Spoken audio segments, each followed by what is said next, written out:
सुबह के 4 बज रहे थे। सुभाष मिश्रा जी को एक कॉल आई। उन्होंने कॉल उठाया और कान पे लगाया। नींद में वो बोले, हेलो, कौन बोल रहा है? सामने से आवाज सुन के उनके पसीने छूटने लगे और वो भारी आवाज में बोले, जी साहब, हम घर पर ही रहेंगे।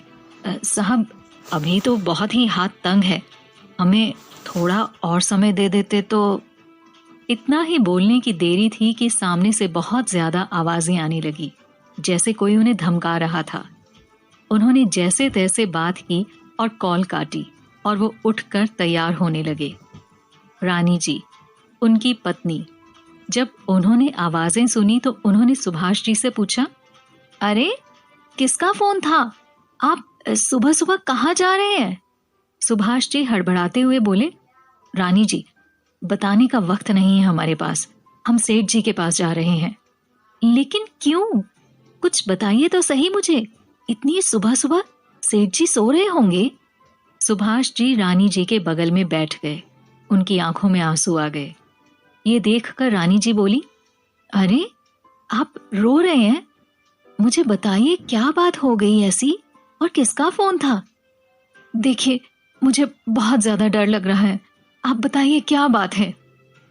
उनकी बात सुनने के बाद सुभाष जी बोले, साहब के आदमी का फोन था, कह रहे थे कि वो आज दोपहर तक आ रहे हैं। उससे पहले ही हमें पैसों का इंतजाम करना पड़ेगा, नहीं तो क्या हो सकता है ये आप भी अच्छी तरह से जानती हैं। रानी जी सुभाष जी की ये बात बड़े ध्यान से सुनती हैं। उन्हें और भी ज्यादा डर लगने लगता है।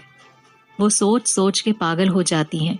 उन्हें लगता है कि आज वो सब सड़क पर आ जाएंगे और वो कुछ भी नहीं कर पाएंगे। उन्हें ऐसा देखकर सुभाष जी बोले, डरिए मत, आप हिम्मत रखिए, मैं पैसों का इंतजाम करता हूँ और सेठ जी से जाकर मिलता हूँ। आप तब तक सारे जेवर निकाल दीजिए, उनसे बहुत कुछ पैसे आ सकते हैं। ये सुन रानी जी की आंखों में आंसू आ गए। आप कुछ भी कर लीजिए, पर हम इतनी बड़ी रकम चुका नहीं पाएंगे। मेरे जेवर बेच के भी हमारे पास इतने पैसे नहीं आ पाएंगे। मैं जानता हूँ, पर कुछ तो देना होगा उन्हें। ऐसे ही अगर हमने हाथ ऊपर कर दिए तो साहब हमें ऊपर ही पहुंचा देंगे। हमने उनका नमक खाया है और उनसे गद्दारी भी की है।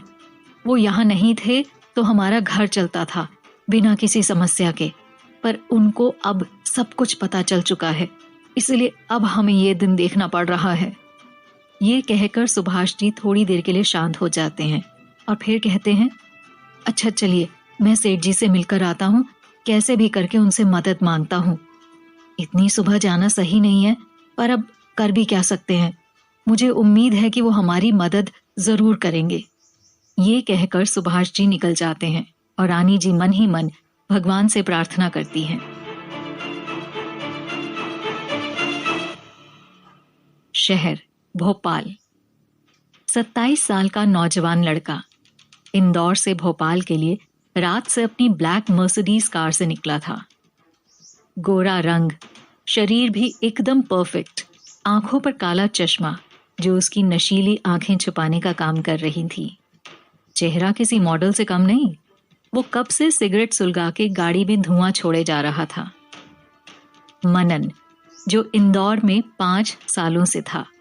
भोपाल में उसका आना जाना कम था, पर भोपाल में उसका बिजनेस, या यूं कहो पूरा भोपाल ही उसका था। हीरे के बिजनेस के साथ साथ साइड में क्राइम का धंधा, बारूद, इल्लीगल माल बेचना और भी कई सारे गैर कानूनी धंधे जो वो करता था।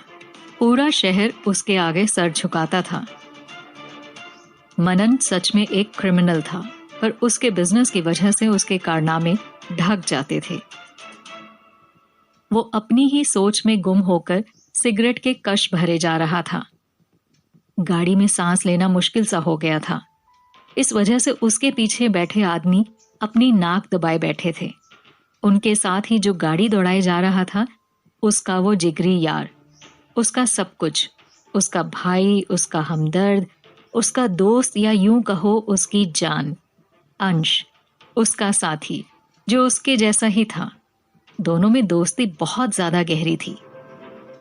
27 साल का लड़का जो दिखने में थोड़ा सांवला हट्टा कट्टा था, जो कभी रास्ते को तो कभी मनन को घूरे जा रहा था।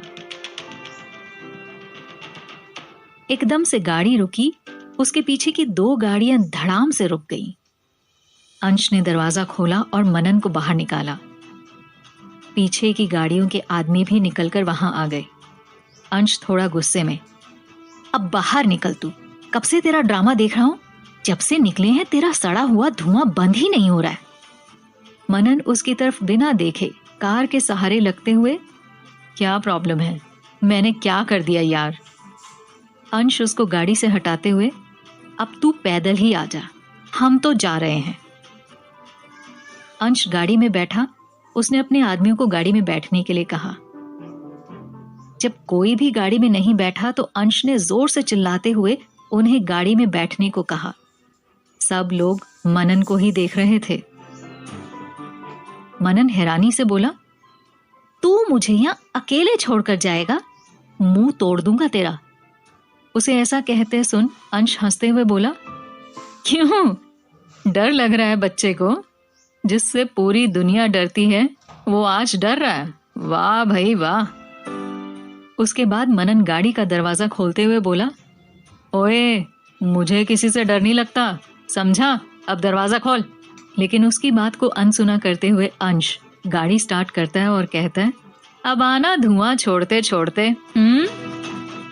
मनन, अरे पागल है तू, मैं कैसे आऊंगा, कोई लिफ्ट भी नहीं देगा, देख कितनी सुनसान जगह है। अंश, देख भाई, गलती तेरी है। अगर तू शुरुआत से शांति से लॉन्ग जर्नी एंजॉय करता तो ऐसी सजा तुझे नहीं मिलती। और रही बात आने की, तो मैंने सुना है यहाँ गधों की कमी नहीं है। यहाँ जंगल से कोई गधा पटा ले, उफ, मेरा मतलब पकड़ ले, उस पे बैठ के आराम से आइयो, ओके बच्चा। ऐसा कहे अंश गाड़ी स्टार्ट करके थोड़ा आगे निकल जाता है। मनन उसको आवाज देते देते थक जाता है। वो खुद ही बड़बड़ाए जाता है कि कैसा दोस्त है, मुझे छोड़कर चला गया, मतलब मेरी ही गाड़ी से मुझे उतार दिया, छोड़ूंगा नहीं इस काले बिल्ले को। ये कहकर वो अपना सर झटक देता है। मनन यहाँ वहां देखता है, सब जगह सुनसान होती है और सुबह की हल्की सी सूरज की रोशनी निकलकर उस जगह की खूबसूरती बढ़ाती है। मनन ये सब निहार ही रहा होता है कि तभी अचानक से एक गाड़ी उसके ठीक सामने आकर रुक जाती है। वो मनन के पैर को लगते लगते बचती है और उसमें से अंश निकलकर कहता है, चल मेरा बच्चा, मुंह मत लटका, आजा, अब चलते हैं साथ में। मनन उसकी तरफ मारने के लिए दौड़ते हुए बोला, साले, मुझे यहाँ सुनसान जगह पर छोड़कर चला गया, अब तो मैं, ऐसे कौन जाता है छोड़ के, पागल इंसान। अंश उसकी पकड़ में आ जाता है और हंसते हुए उसे गले लगा लेता है। मनन उसको कुछ ज्यादा ही टाइट गले लगाता है। उसके बाद अंश धीमी आवाज में कहता है, अरे जालिम इंसान, मारेगा क्या मुझे, छोड़ मेरे यार, मर जाऊंगा मैं। इसके बाद मनन उसे धक्का देते हुए कहता है, अब फिर कभी ऐसा करने की कोशिश मत करना बेटा, याद रखियो। अंश, हाँ यार, याद रहेगा, पर एक बात बता, तू सच में डर गया था ना? मनन उसे घूर के, मैं मनन ओबरॉय हूं बेटा, जब तू निक्कर में घूमता था ना, तब से ये दुनिया मुझसे डरती है। ये मनन ओबरॉय किसी से नहीं डरता, समझा, याद रख ले ये बात। हाँ, बस एक चीज से डर लगता है। अंश, और वो चीज कौन सी है? मनन, तुझे खोने से। ये सुन अंश उसकी तरफ देखता है। मनन उसे उदास भरी नजरों से देख रहा था। अंश उसके गले लग गया। बदले में मनन ने भी उसे कस के गले लगा लिया और दोनों इसी तरह खड़े रहे। कोई भी उनको देखकर कह सकता था कि दोनों में कितना प्यार है। उनके सब आदमी उन्हें मुस्कुराकर देखने लगे।